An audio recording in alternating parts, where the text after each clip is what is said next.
is cooking. The Rock says, The Rock says,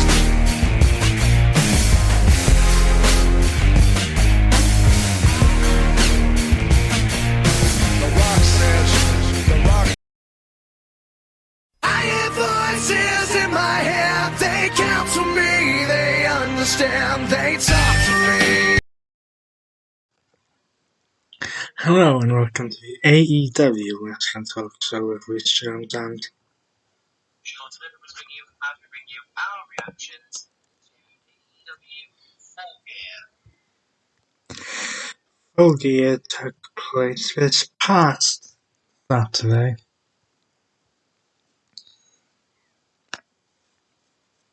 in New Jersey from the Meridian Center. I think that's how you pronounce it. and had a series of 13 matches, 3 of which took place on the pre-show / buy-in.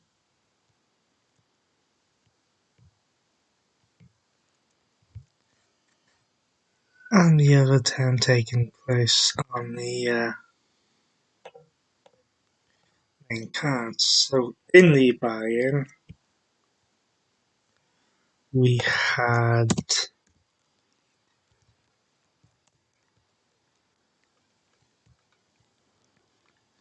a 10-man tag team match with the Best Friends,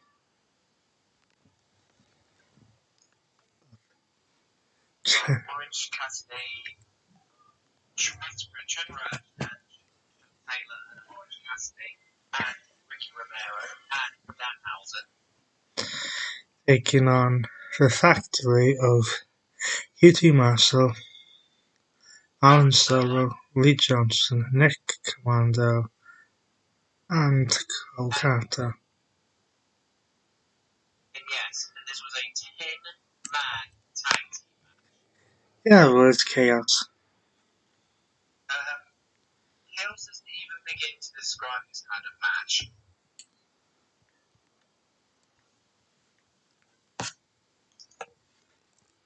But ultimately, after 10-11 minutes of action, it was the Best Friends and Danhausen that came out on top. Was indeed. Next we had the semi-final match in the AEW World Championship Eliminator. Yes, as Ricky Starks took on former Impact World Champion Brian Cage.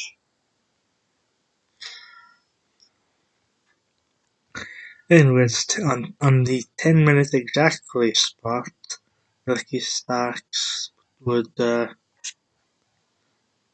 come out victorious.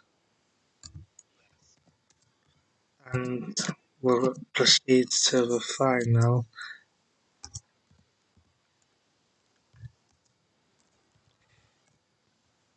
Where he will be facing whoever wins in our main event. Well, first of all, he's got to win the tournament.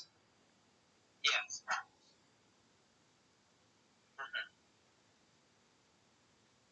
And now we move on to our third final. Oh no, sorry.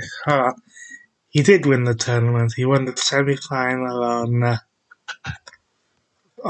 the Full Gear piece and then defeated Ethan Page on Dynamite.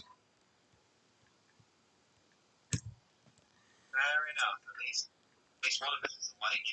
And then finally, Eddie Kingston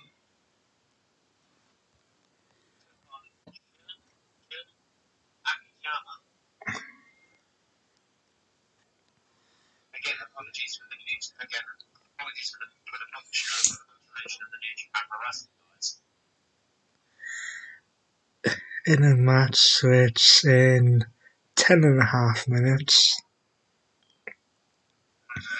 Eddie Kingston would come out victorious.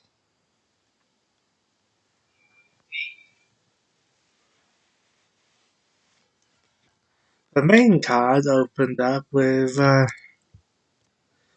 best friends turned enemies competing inside a steel cage.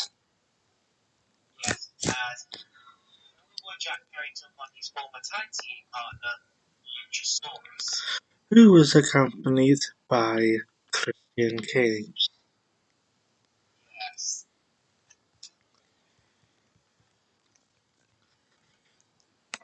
So, steel cage match, as in every company, 3 ways of winning most of the time. Yeah. Pinfall, submission, or escaping the cage. After a nearly 20-minute battle, it was Jungle Boy Jack Perry that forced Luchasaurus to tap out. Jack Perry was busted open during this match, as all normal steel cage matches.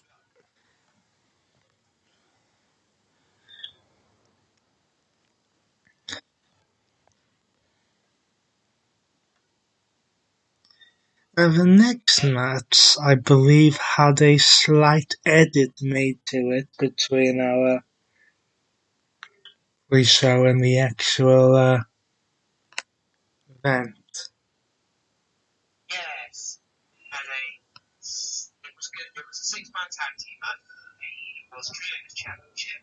This is match 1 in a best of 7 series. Haven't seen one of those in a while. As Death Triangle defended in Devil May Cry. The titles on the line against the returning the elite of Kenny Omega and the Young Bucks. We have not seen since the debacle of the last thing. No.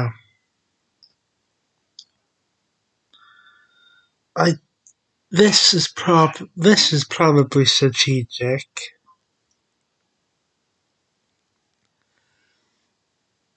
But it was, thankfully, to some people, Death Triangle that emerged victorious.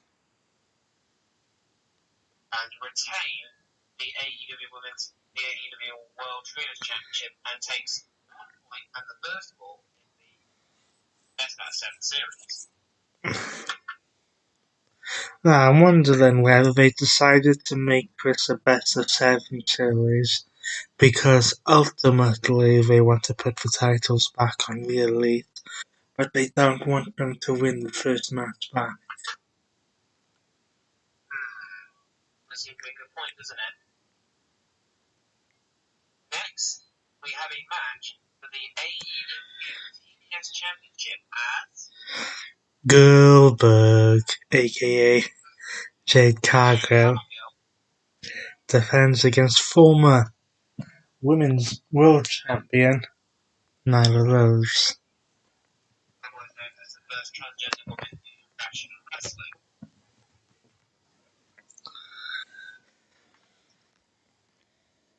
Given that Jade Cargill is slowly closing in on 1 year as champion, you would have thought that maybe they would end it here.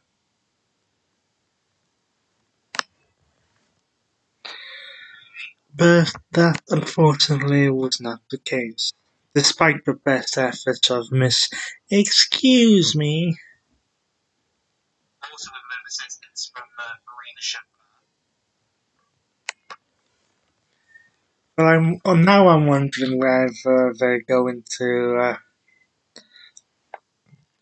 put Cargill against someone else who's recently returned to in-ring competition. Only time will tell on that one. Next, we had a fatal four-way. Come on, just because we don't use the word fatal here, it's exactly what it is. For the Ring of Honor World Championship, with Chris Jericho defending against Daniel Bryan, aka Bryan Danielson, Cesaro,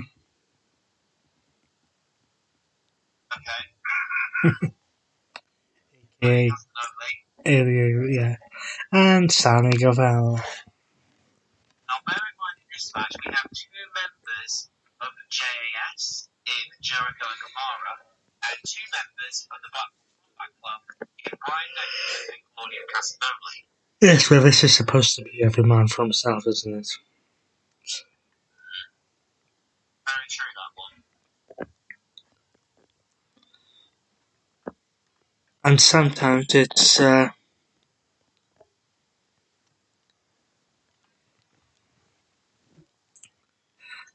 being in the right place at the right time. It does indeed, to be honest. And after 21.5 minutes, it was Chris Jericho who managed to retain the Ring of Honor World Championship. And by pinning, I believe it was Sammy Guevara, I believe it was. Can't imagine that would go down well. I can't remember who he did, but I think it was Sammy Guevara. Next, we went back to another women's match as Dr. Britt Baker, DMD, faced the returning Paige.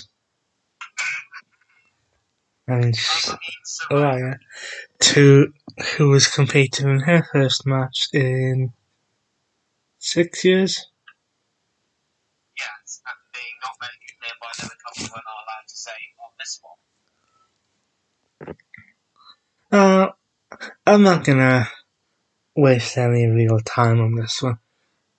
Were they really going to have Saraya lose her first match back? No, technically not. And the answer was definitely no. Because Saraya managed to win the match after hitting her finisher 3 times on DMD. What's she called these days? Because she can't call it a paid shot. No, you can't. I don't know what she's called it at the moment, but once I do know the name of the finisher, I will let you find out on the Wrestling Talk Show. No. Now, we had a fatal four-way. Now it's time for a triple threat. For the TNT Championship, as Wardlow put his tongue on the line against his former tag team partner and Ring of Honor television champion, Samoa Joe, and Powerhouse Hobbs.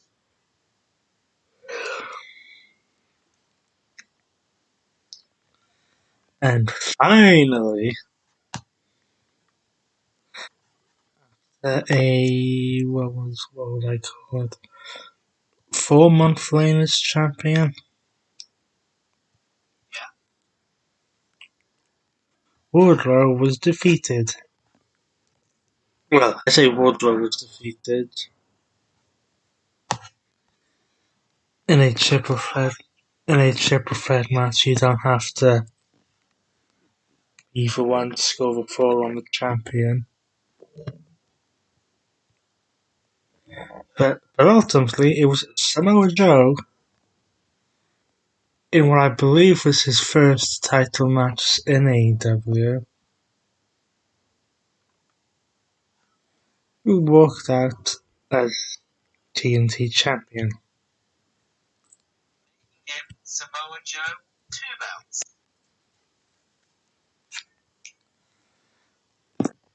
Next, we have a no disqualification tag team match.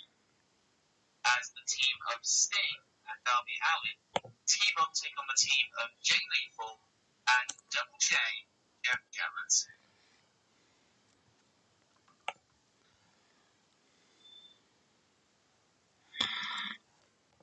Yes, and I'm not sure there was a with the way that Double J decided to come into the company, there was no surprise here. Even if they did have a bit more company in their side. Yes. But obviously this went into chaos because they rolled all the way through the arena. hence the no disqualification rule. Plus the no disqualification rule makes it easier for Sting to wrestle a match. No question. And it was a team of Sting and Darby Allin that ultimately picked up the victory. Yes. Now we move on to a match for the interim AEW Women's World Championship as Toni Storm put a title on the line against one of DMD's henchmen in Jamie Hayter. And this would be the second title change of the night.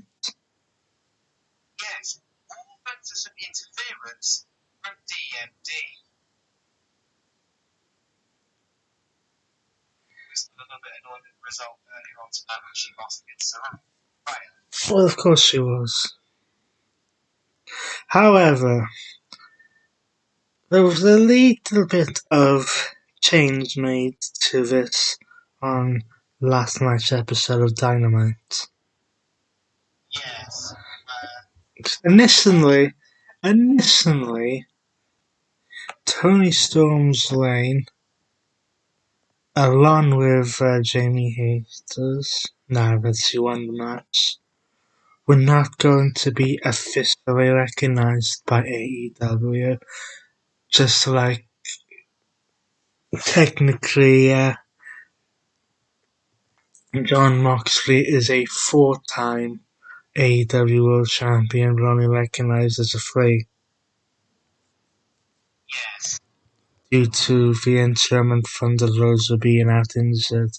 However, on Dynamite, Thunder Rosa relinquished the championship, and AEW officially recognized Toni Storm's reign and Jamie Hayter's new reign. Which means officially that Jamie Hayter is now officially the champion. Outright, no interim name to it.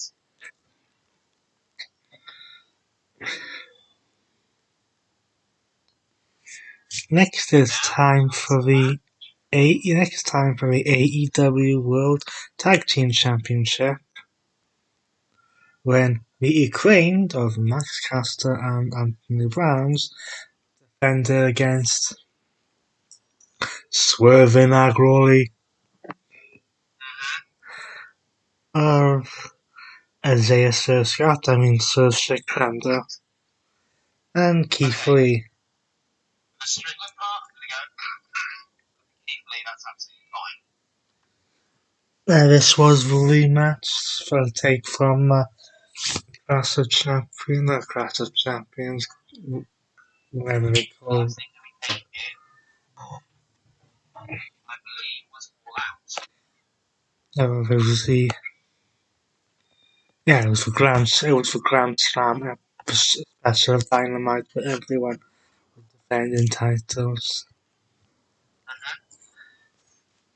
And the acclaimed retained the titles. After Isaiah Swerve Strickland decided to give Keith Lee some prize to use in the match, Keith Lee said no. Swerve slapped Keith Lee in the face, and Keith Lee walked out the ring and left, leaving Isaiah to fend for himself the acclaim to win and retain the titles. So it looks like that team may be no more. And then we move on to the main event, in which MJF was cashing in his Money in the Bank casino poker chip for a shot at the World Championship. And during this match, the crowd were cheering MJF and booing Moxley. I'm not surprised. I wonder why. Probably because MJF is actually getting over. And, of course, William Regal was heavily involved in this as well. After we had 2 referee points. But the expected winner of this match, and new AEW World Champion,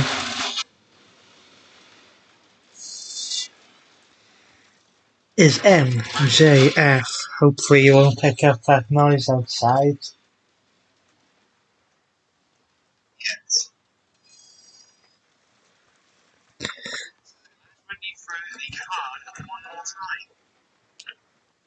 In the 10-man tag team match on the buy-in show, Best Friends, Orange Cassidy, Rocky Romero, and Danhausen defeated effectively. In our second buy-in match, Ricky Starks defeated Brian Cage. And in the third and final, Eddie Kingston defeated